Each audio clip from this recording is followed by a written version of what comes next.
Right. And we're here with Ben Findley. We're at Tremendous Brewing Company here in St. Peter, but Ben has been in the Mankato business scene for quite some time with InstyPrints that he owns on North Riverfront Drive.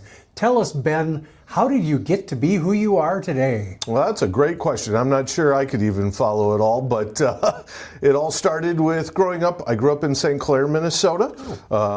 Went to school there, K through 12, and then left there and graduated and moved on to the big city of Mankato.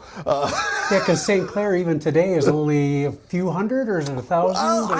I'm not 100% sure. My little brother lives there now, actually. Okay. I think they're over 1,000, I would assume, with some new developments. But yeah, when I went there, the sign used to say 625 people. I graduated with a class of 44, I think. Pretty small class size versus my cousins who went to Mankato and were graduating with 200-300 kids in their class. So yeah. And parents were farmers, or?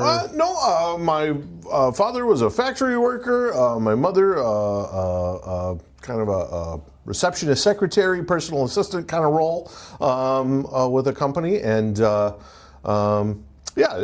my father grew up as a farmer. My mother grew up as a city kid.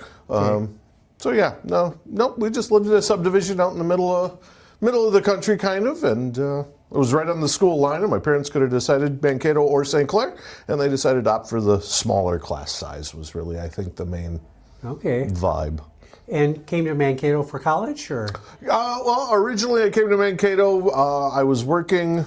I didn't want to go to college right after high school. It just wasn't something I was interested in my mind. I tried to join the military, but they wouldn't let me. I got medically disqualified at the time. It was a time of peace at the time, and I have lockjaw, so they said no. But I had planned on doing that, and I didn't find out till 3 weeks before they were going to send me to basic, supposedly, that they decided not to take me. So kind of also messed up some scholarship things and whatnot for me. So I got a job. My aunt had worked at InstyPrints for a very long time, and they needed a new, bindery guy, essentially. So I just, I was the new guy, grunt, kind of delivery and bindery boy, I think was my title.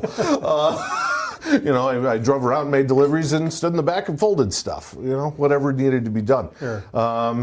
I did that for about a year, and then I went and worked at Midwest Wireless, the cell phone company that used to be in town, and I did customer service for them for a couple of years.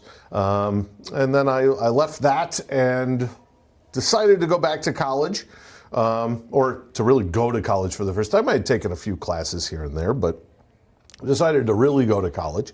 So I did that, but I needed a job, and a lot of part-time jobs that I could find. I was trying like food industry, whatever, fast food restaurants or whatever. They wouldn't hire me because I was overqualified because of my 2 years at Midwest Wireless as a customer service representative. Interesting.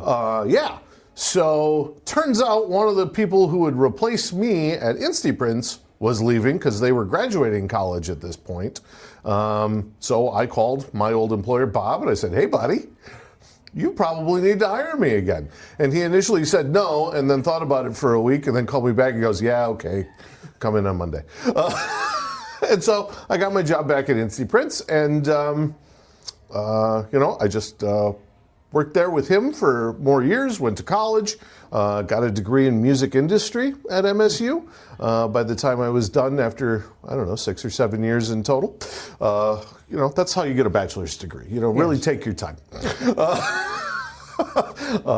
Anyway, and then started looking for my real job, whatever that meant. And at that time, Bob said, "How about you stick around for a while, and I'll give you a deal, and you can end up owning a print shop."